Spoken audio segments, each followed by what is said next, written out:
Hello everyone, I hope you're doing well. Today we are going to take a look at the Final Fantasy XIV Dawntrail benchmark, the next expansion that also brings a long-awaited graphics update. Let's go take a look. So, Final Fantasy XIV, you probably already heard about it since it's an MMORPG that's been released in 2010. Yeah, it's already been that long. The game had a catastrophic launch, which required the title to be completely redone, and it was relaunched in 2013. And since then, the game has been tracking along fairly well, and it's probably one of the most popular MMORPG, along with World of Warcraft. And over the years, the game got its share of expansions, and Dawntrail, which is releasing in June, is the fifth. And like every other MMOs that's been around for a long time, one issue is that they are just aging graphically wise, since Final Fantasy XIV is partly based on tech that was made over 10 years ago, and even if over time it got a bunch of small graphical updates, the title didn't really change all that much at its core. But even if the game is over 10 years old, I think A Realm Reborn still looks pretty decent, thanks to a very stylized graphic style. I mean, yes, it's technically outdated and we can see it, but I think it's aging better than some other MMOs from the same era that were aiming for a more realistic style. And a great thing with Final Fantasy MMOs is that they offer benchmarks for almost every expansion, and they started doing this all the way back to Final Fantasy XI, and even now you can still download the benchmark for it. The Final Fantasy benchmarks always kinda work the same. Since Final Fantasy XI, you get a series of more or less staged scenes, and they aim to reproduce different load on the GPU and CPU, and at the end you get a score, which, according to Square Enix, allow you to see if the title will run properly on your computer or not. And I think it's a great idea, since it's very difficult to bench MMORPGs, particularly heavy loads and fights, because of the very nature of those games. You can't exactly reproduce the same fights the same way with 20 or so people at once, over and over again, to get proper data. So having a dedicated tool is pretty awesome. And the fact that Square Enix released the bench ahead of the release of the expansion is a great move, because it allows users to see if their system will be able to run it properly, or if there is a need for an upgrade or not, and if they should be buying this expansion or not.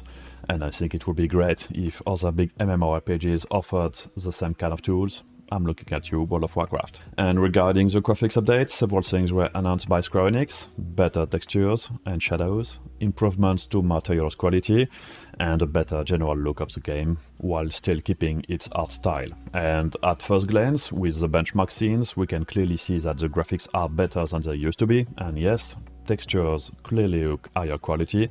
The shadows are also a step above what we used to get, and just taking a look at the jungle scene, we can see it's better than it used to, and stuff like the mountains in the background also look much better than before to me. And one of the big technical issues with Final Fantasy XIV was also the lack of a decent anti-aliasing, since the engine so far was quite bad with that, and the FXAA wasn't good enough, which gave the game a pretty unstable look, with lots of jaggies, which wasn't looking really great.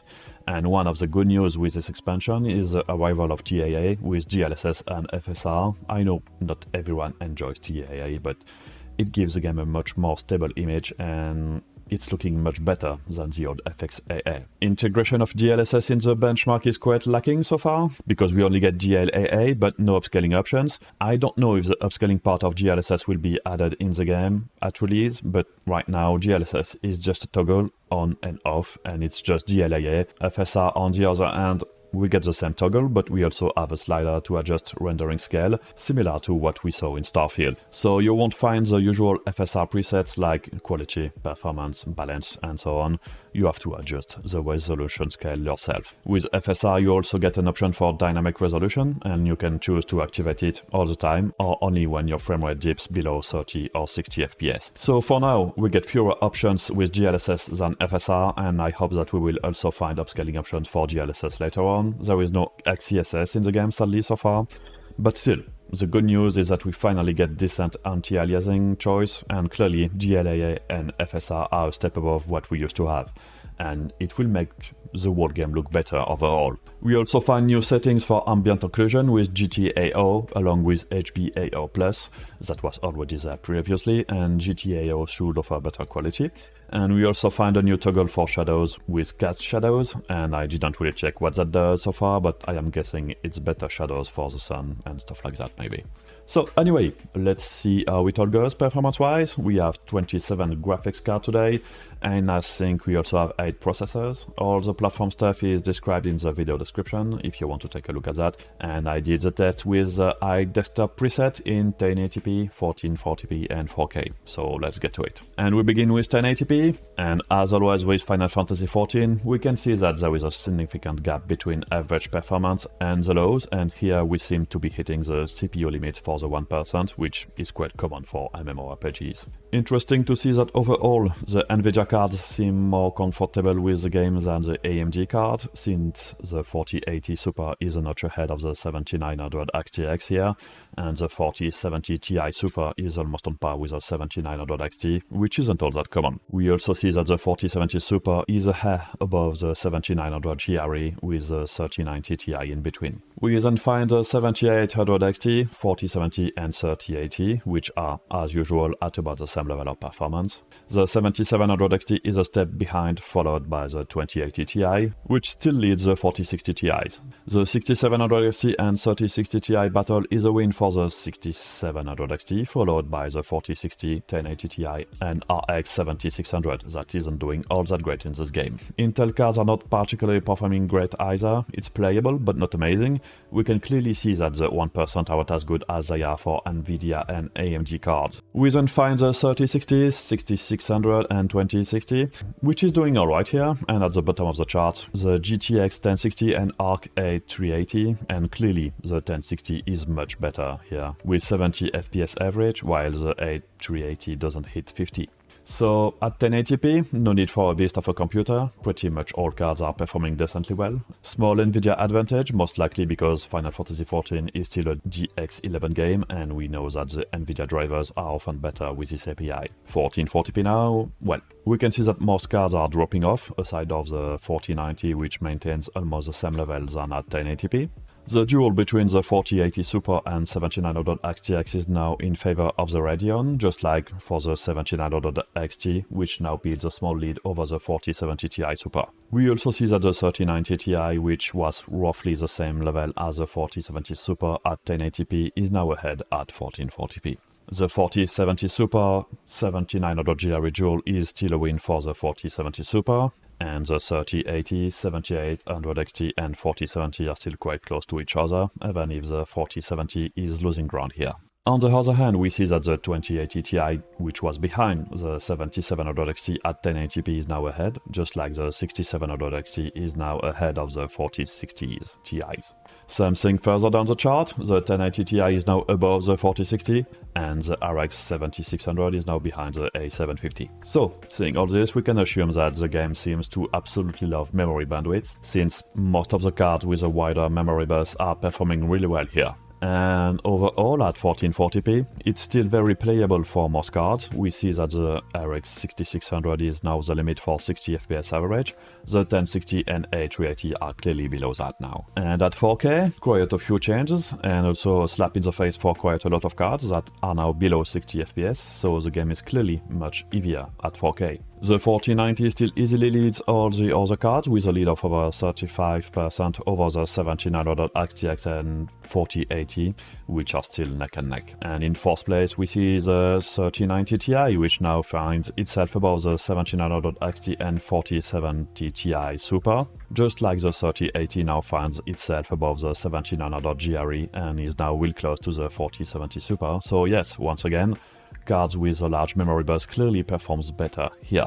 Since we see that the 2080 Ti is catching up to the 4070 and the 7800 XT as well, the 3060 Ti is now above the 7700 XT and 6700 XT, and yeah, that's some unusual performance gaps. But most importantly, we see all the cards below the 7800 XT are under the 60 FPS average mark. So yes, at 4K, the game is surprisingly demanding, and clearly it's a fairly typical ranking in terms of performance, even if in some ways it's reminiscent of Diablo 4, which was also a very demanding game on memory bandwidth. CPUs now, well, not much of a surprise here. The 7800 X3D comes on top here, slightly behind the 14700K and 5800 X3D, which is doing very well here as well, but we know that X3D CPUs are doing good with MMORPGs most of the time.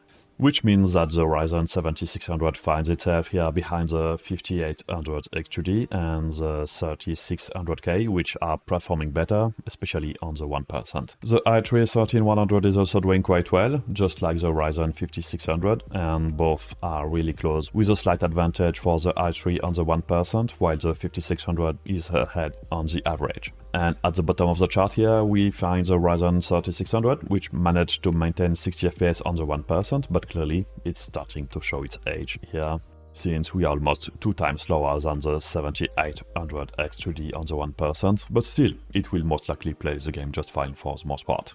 So, in short, even if you still don't need a supercomputer to run this Final Fantasy XIV expansion, it's more demanding than before, and for some systems, it will probably be necessary to lower more settings to maintain the same level of performance as you used to get. But it's also true that the graphics upgrades are quite welcome, and the game do look better overall, and the addition of better anti-aliasing solutions along with the other updates is very welcome. It makes the game look much cleaner, and I think it's great. But yeah, the update isn't a game changer either. The game still very much looks older than what you could get with more modern engines, and for what you get on screen, it's still pretty demanding. But updating a 10-year-old MMO engine to improve the graphics is never an easy task, and I think that Square Enix did what they could without completely having to rebuild everything once again. And also, we have to keep in mind that you can't alienate your user base by asking much higher specs from one day to the next. That kind of game have to be playable on modest hardware to attract as much people as possible and to keep the existing players. But still, even as it is, I am sure some people will be unhappy with the fact that the game will be now more demanding if they were kind of borderline hardware-wise. But hey, no magic here, you can't really make the game better looking and lighter at the same time with this type of update, and the other good news to me is that we should also get some upscaling, at least for FSR, and I hope that the DLSS implementation will also be getting upscaling for long. Anyway, I think we saw all we had to do here. I hope that these little benchmarks will help you out. As usual, if you want to give strength to the channel, the YouTube stuff here, and there is also my Ko-fi page if you want to support the channel directly, and a big thank you to all the contributors as always. So I will see you all again very soon for some more videos. Take care of yourself, bye.